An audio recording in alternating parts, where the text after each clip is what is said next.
Պատմության ընթացքում առաջին անգամ ֆուտզալի Հայաստանի հավաքականը կմասնակցի Եվրոպայի առաջնության եզրափակիչ փուլին։ Մրցաշարը տեղի կունենա հունվարի 21-ից փետրվարի 7-ը մերձբալթյան երկու երկրներում, Լատվիայում, Լիտվայում ու նաև Սլովենիայում։ Ոչ հեռու անցյալում դժվար կլիներ հավատալ, որ Հայաստանը երբևէ այսպիսի հաջողություն կգրանցի, բայց այսօր դա փաստ է։ Փաստ է նաև, որ ֆուտբոլի մեր ազգային հավաքականին առայժմ չի հաջողվում նման արդյունք գրանցել։ Հեռանկարի այսօրվա հյուրը Հայաստանի ֆուտբոլի ֆեդերացիայի նախագահ Արմեն Մելիքբեկյանն է, եւ մենք կզրուցենք հայկական ֆուտբոլի հաջողությունների, անհաջողությունների, ձեռքբերումների, ձախողումների, խնդիրների եւ առանձնահատկությունների մասին։ Բարև ձեզ, պարոն Մելիքբեկյան, շնորհակալ ենք հրավեր ընդունելու համար։ Ես եմ շնորհակալ։ Սկսենք ֆուտզալի հավաքականից ինչպես հաջողվեց, ասենք այս հրաշքը գործել։ Մի փոքր բարդ, պատմություն է։ Մենք խոսել ենք այդ մասին ընդհանուր առմամբ, բայց հիմա Եվրոպայի առաջնությունից առաջ, մի քանի օր առաջ, երբ թիմը արդեն 2 օրից մեկնելու է, ես կարող եմ ասել, որ մի փոքր անհավատալի բան տեղ ունեցավ, որովհետև դուք գիտեք, մենք ունեինք նատուրալիզացված բրազիլացի ֆուտբոլիստներ, շատ բարձրակարգ, եւ այդ ֆուտբոլիստների հետ մեկտեղ մենք կարողացանք հաջողություններ գնահատել դրա աշխարհի առաջնության ընտրական փուլում, բայց մի շարք որոշումներով այլևս ստացվեց այնպես, որ այդ տարիների ավանդույթը, որոնք բոլոր թիմերը գրեթե կիրառում են, շատ թիմեր էին կիրառում, կասեցվեց եւ մենք մնացինք առանց հիմնական ֆուտբոլիստների։ Բայց քանի որ մենք մոտավոր պատկերացում ունեինք զարգացման մասին եւ հնարավոր փոփոխությունների մասին, մենք այդ ընթացքում ձեռքներս ծալած չենք նստում եւ շատ լայնորեն զարգացնում էինք եւ տեղի ֆուտբոլիստներին եւ մեր հայազգի ֆուտբոլիստների, որոնք արտասահմանում են խաղում, եւ ընդհանուր առմամբ անցյալ ընտրական փուլին մենք դնում էինք այդ խնդիրը Եվրոպայի առաջնության դուրս գալ, չնայած դա իրոք անհավատալի էր, որովհետեւ թիմի կազմը փոխվել էր բավական շատ, եւ մենք խաղում էինք այդ պահին Եվրոպայի 3-րդ թիմի դեմ, մեր խմբում Ղազախստանի հավաքականն էր, որը հիմա արդեն մի փոքր նահանջեց մեր պարտություններից հետո, բայց ուժեղագույն թիմերից էր, որը նախորդ աշխարհի առաջնությունում քառորդ եզրափակիչ էր մտել, հաղթել էր գործող չեմպիոն Պորտուգալիան։ Հիմա ուժեղագույններից է, հավաքույն տասնյակում է դասակարգման Ղազախստանը։ Հիմա 7-ն է, եթե չեմ սխալվում, կարող եմ 1-2 տեղ սխալվում, բայց 7-ն է։ Ուղղակի այդ Ղազախստանի երկու խաղերը տնային խաղում արդեն մենք կասկած չունեինք, որովհետև մեր հաջողությունները հաջողական էին, բայց դրսի խաղում մեզանից ոչ ոք չէր սպասում եւ այդ 4-4 ոչ ոքին, որը մեր միակ ոչ ոքին էր, մենք 5 հաղթանակ ենք տարել, հնարավորություն մեզ տվեց արդեն հավատալ մեր ուժերին եւ հավակնել ապագա հաջողությունների։ Սա իրոք մեծ դժվարությամբ հասած եւ տարիների աշխատանքի շնորհիվ ֆուտզալի հավաքականի մարշչական շտաբի ֆեդերացիայի, բայց կարծում եմ, որ այս պայդրությամբ մենք չենք կարող կանգնել ձեռքբերածի վրա, որովհետեւ այսօր UEFA-ի վարկանիշով 55 երկրից եվրոպական UEFA-ի անդամ երկրներից մենք 13-րդն ենք եւ մենք պարտավոր ենք զարգացնել հաջողությունները, որովհետեւ ունենք նաեւ մի շարք երիտասարդ ֆուտբոլիստներ, որոնք զարգանում են, ամեն դեպքում ֆուտզալի ապագան բավական դրական գույներով կարող ենք նկարագրել։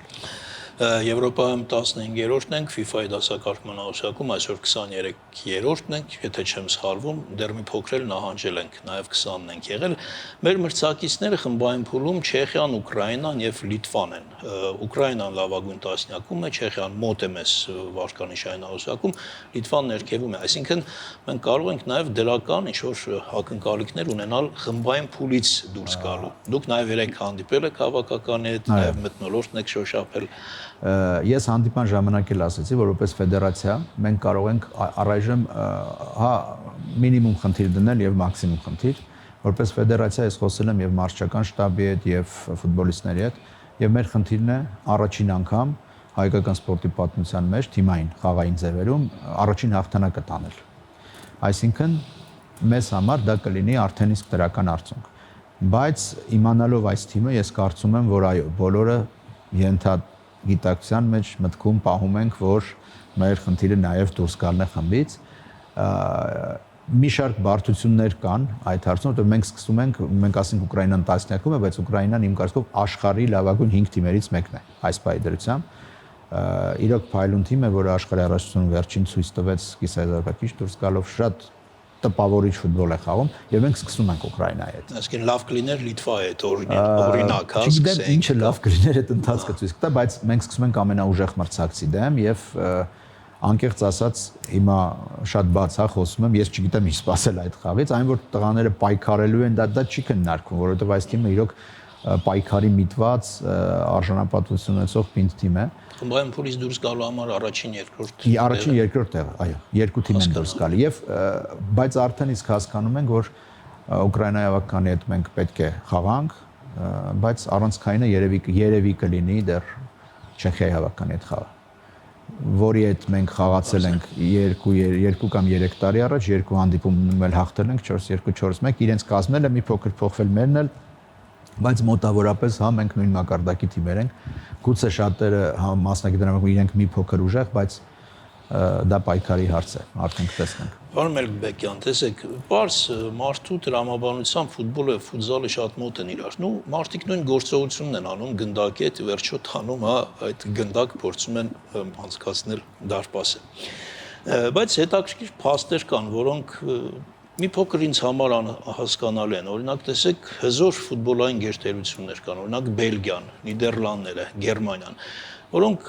վարկանիշով FIFA-ի դասակարգման ֆուտզալի մասով Հայաստանից բավականին ներքև են գտնվում։ Այսինքն Հայաստանը դրանցից բավականին ուժեղ է։ Անգլիան նույնիսկ ընդհանրապես ներքևներում է գտնվում եւ կան օրինակ թիմեր, օրինակ Իրանը, որը լավագույն հնգյակում է գտնվում։ Նույն պարզ մարդու տրամաբանությամբ կարող ենք ասել, որ մեր մոտ ֆուտզալը զարգանում է նաև նրա համար, որովհետև այստեղ պետք չեն շատ մեծ մարզաբազաներ, հզոր դաշտեր, չգիտեմ, եվրոպական ստանդարտների, այլ պետք են նորմալ կառավարված խաղադահլիճներ, որոնք, նո ասենք, սովորական միջնակարգ յուրաքանչյուր դպրոցում կան։ Հետաքրքիր հարց եք տալիս, իրականում ենթակառուցվածքների առումով այսօր ֆուտզալը ավելի վատ վիճակում է, քան ֆուտբոլը։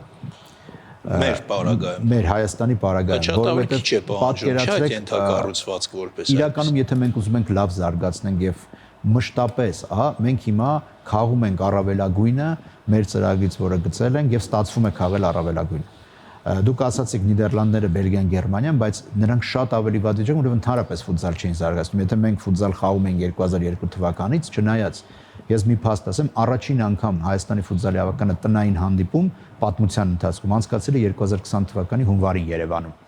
Մինչ այդ Երևանում ազգային հավաքանը ոչ մի խաղ չի խաղացել։ Այսինքն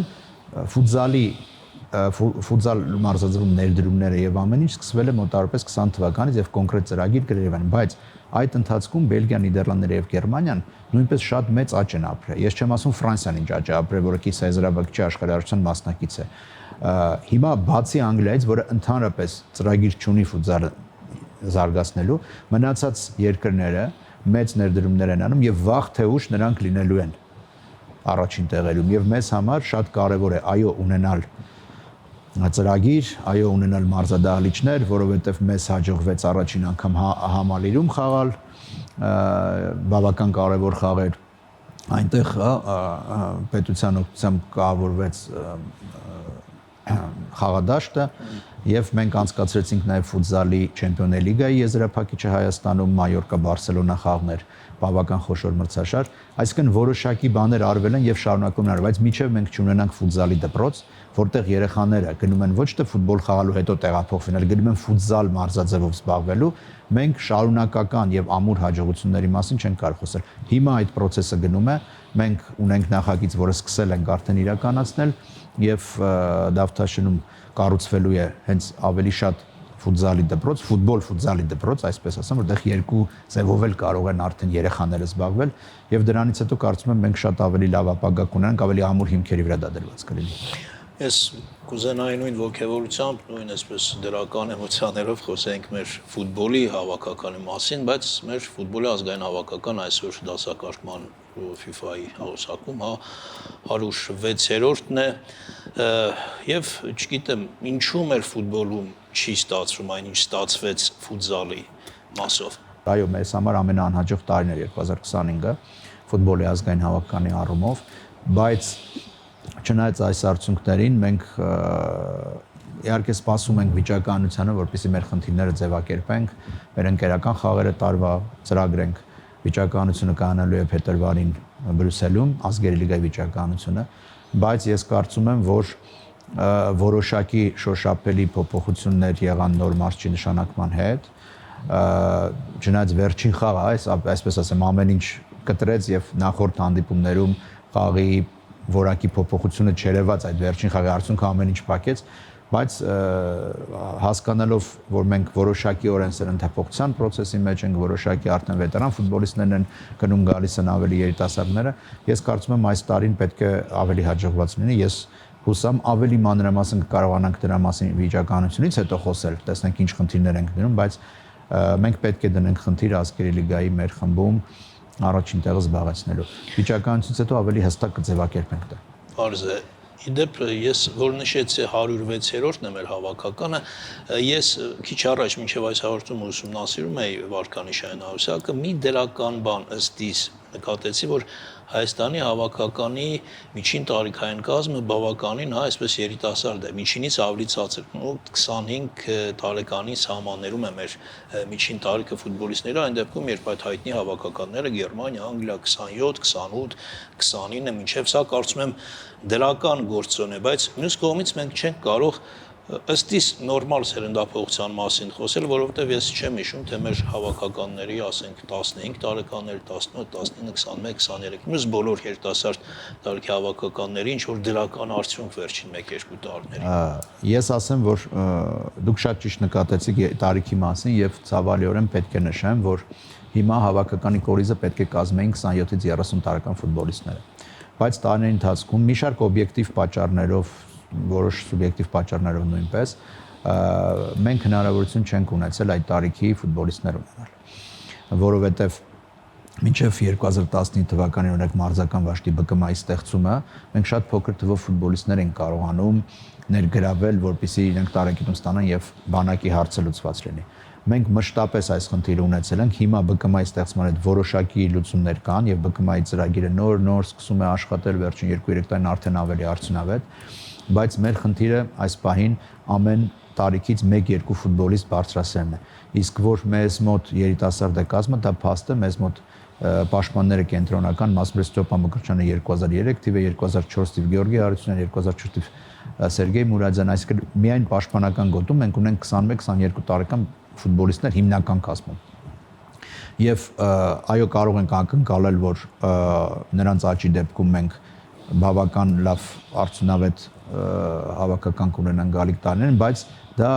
միայն ինքն իրեն չի լինում, որովհետև այդ ֆուտբոլիստները պետք է իրենց ակումբներում զարգանան, պետք է աշխատանք տանեն։ Այստեղ իհարկե ազգային հավաքականի մարշի գործը մի փոքր բարդ է, որովհետև ինքը ամենօրյա աշխատանք չունի այդ ֆուտբոլիստների հետ։ Ֆուտբոլիստները կարիերան, ակումբները ինչպես կդասավորվի, այդ ամեն ինչը օբյեկտիվ պատճառներ են, որ մենք ընդհանրապես կարողանում ենք այդ թիմը հավաքել 5 անգամ 1 տարվա մեջ։ Դուք հասկանում եք, որ դա կարևոր հարց է։ Ինչպես կարելի է ակնկալել նորմալ սերնդափոխություն, եթե ես նորից չեմ ուզում այդ տարիքային հավաքականները թվարկել։ Ես ինքս ուզում եմ հիշել մի այսպես շատ վառ գեղեցիկ խաղ, որում քիչ թե շատ ուժեղ հավաքականը մեր տղաները հաղթել են, օրինակ 17 կամ 19 տարեկան։ Ճիշտ եք ասում, վերջին անգամ այդ խաղը եղել է, այդ խաղը եղել է, եթե չեմ սխալվում, 22 կամ 23 թվականին, երբ որ մենք առաջին խաղից հետո պարտվում ենք Շոտլանդիային 2-0 եւ 3 գնդակ խփեցինք, դուրս եկանք էլիտ ռաունդ, այո, դա բավական վաղուց է եղել, բայց ես ասել եմ, որ մանկապատանեկան հավաքականների բոլոր խնդիրները, որոնք կապված են թե ֆեդերացիաների, թե ակումբների աշխատանքի հետ, նորից եմ կրկնում, մենք ֆուտբոլիստներին վերցնում ենք ակումբներից։ Դա կոմպլեքս խնդիրներ է եւ հիմա ես խոսել եմ դրա մասին, շատ կարճ ասեմ, մենք համագործակցում ենք միջազգային շատ հայտնի հեղինակավոր Double Pass կազմակերպության հետ, որը տարբեր ֆեդերացիաների համար այդ ծրագրերը նախագծել է եւ հիմա Double Pass-ը ավարտում է մեր մարզչական դասընթացները բոլոր մարզիչների եւ հետո արդեն կոնկրետ զբաղվել է մեր մանկապատանեկան հավաքականների, մեր մարզիչների հետ համատեղ խնդիրները հասկանալով, կոպիտ ասած գույքագրումը մեր խնդիրների եւ այլն, ծրագրերի արդիականացումը, եթե դրա կարիքը լինի, եւ ես կարծում եմ, որ կամած այդ հարցում մենք լուծումները կստանանք, չնայած ես նորից եմ ասում որոշակիորեն եւ երբեմն մեծապես դա կապված է նաեւ ակումբների աշխատանքի հետ, որովհետեւ այդ ֆուտբոլիստները մատակարարվում են ակումբներից մեզ։ Հայաստանի ֆուտբոլային կյանքում միշտ արդիական է եղել Հերիկ Մխիթարյանի հավաքական գալ չգալու հարցը։ Հիշում եմ Կապարոսին կարծես թե հաջողվում էր 2020-ին հավաքական բերել, որովհետև 21-ին 21-ին ընթացքում խոստացել էր Մխիթարյանը, որ պետք է գար, հետո չգիտեմ ստացվեց, չստացվեց, մի խոսքով ուզում եմ հարցնել, հիմա դարձյալ արդիական է այդ հարցը։ Պետք է գա, թե չգա։ Հենրիխ Մխիթարյանն այդ հարցին պատասխանել է արդեն 2-3 անգամ եւ ասել է, որ ավարտում է կարիերայում։ Եվ մենք եւ Մարզիչ Եղիշե Մելիքյանը վերջերս նորից հայտարարեց, որ պատրաստ է ինքը յուրաքանչյուր պահի հրավիրել, բայց այս պահին հասկանում եք, որ ֆուտբոլիստի դաշտում է եւ ես բազմիցս ասել եմ, որ այդ որոշումը մեր կողմից հարգանքի արժանի որոշում է, դա ֆուտբոլիստի որոշումն է եւ մնացած արդեն մարզիչ ֆուտբոլիստ հարաբերությունների հարց է եւ այդ կոնտեքստում է։ Հասկանալի է։ Ես նաեւ հարցնեմ, թե ֆեդերացիան ինչ է անում այլ հեղինակավոր ֆուտբոլիստների Հայաստանի հավաքական ներգրավելու համար։ Նո օրինակ ես հիշում եմ այդպեսի հետաքրքիր ազգանունով Ֆին Գերագուսյան, հա, այդպեսի հայտնի ֆուտբոլիստ կա Անգլիայի առաջնությունում։ Շատ հայտնի չի, բայց կուզեին որ հայտնի լիներ։ Նաև փոքր է տարիքը, հա, Սանդերլենդում է խաղում, բայց մեծ պոտենցիալ։ Ըստ դες մասնագետ չեմ, բայց հրապարակումներից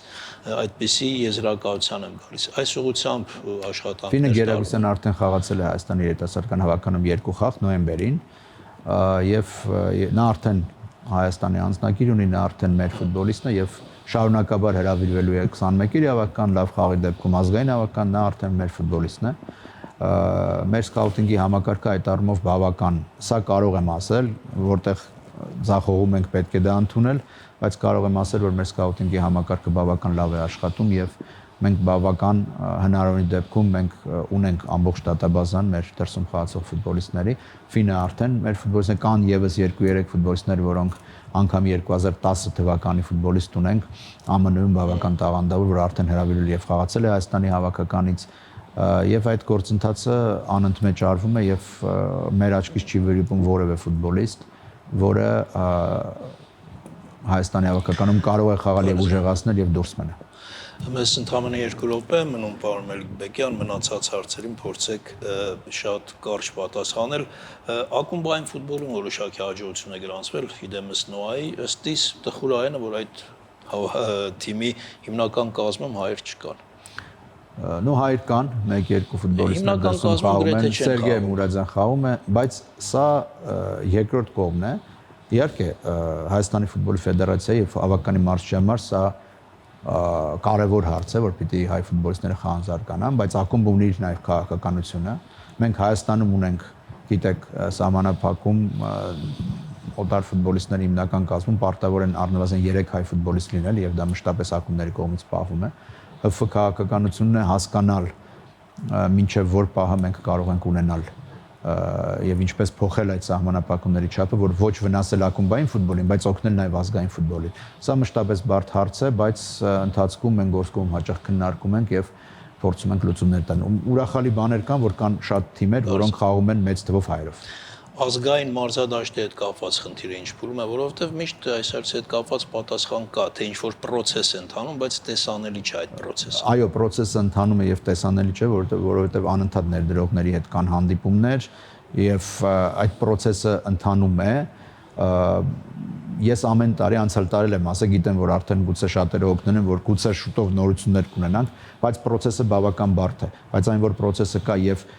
շատ փոքր քայլերով մենք առաջ են գնում, դա փաստ է, կարող եմ հավաստիացնել։ Վերջում շատ կարճ ինչ անենք, որպեսզի Հայաստանի ազգային առաջնությունը չնմանվի, չդառնա Երևանի առաջնություն, որովհետև ես հիշում եմ շատ լավ թիմ ունենք, ես ինքս Գյումրեցի շատ եմ ցավում, որ Շիրակ ֆուտբոլային ակումբը այսօր լիարժեք մրցակից չէ մեր թիմերին, թեև միշտ համարվել է դարբնոց, մի խոսքով։ Այս առումով դրական նորություն ենք։ Մենք Հայաստանի առաջնության բարձրագույն խմբում ունենք ակումբ, գիտեք, Գյումրիից, Չարենցավանից, մեր ակումբների մի մասը, նույն Նոան խաղում են Երևանից դուրս, Աբովյանում, Ալաշկերտ, Արմավիրում, այսինքն խաղադաշտեր են, բայց դե խաղում են, բայց լավագույն նորությունը նա է, որ առաջին խմբում ներգրաված անկախ ակումբներից 8-ից 7-ը մարզային է։ Եվ այս տարի բարձրագույն խումբ դուրս գալու համար պայքարում են Արմավիրի, Սպիտակի, Վարդենիսի եւ Կապանի թիմերը։ Այսինքն հիմա արդեն մենք փոխել ենք մոտեցումը եւ ամեն ինչ անում ենք, որպեսզի մարզերում ֆուտբոլը զարգանա, ինչը երևում է։ Բարձրագույն խմբում դեռ շատ քիչ, բայց մոտ տարիներին մենք ունենանք նաեւ թիմեր մարզերից բարձրագույն խմբում դա արդեն հաստատ։ Շնորհակալություն։ Հուսանք մենք ֆուտզալի խմբային փուլում հաղթանակ կունենանք եւ կփաստենք այդ հաջողությունը։ Սա բոլորիս հաղթանակը կլինի։ Շնորհակալ եմ հետաքրքիր զրույցի համար։ Այսքանը հարգելի հեռուստադիտողներ, մեր հյուրն էր Հայաստանի ֆուտբոլի ֆեդերացիայի նախագահ Արմեն Մելիքբեկյանը։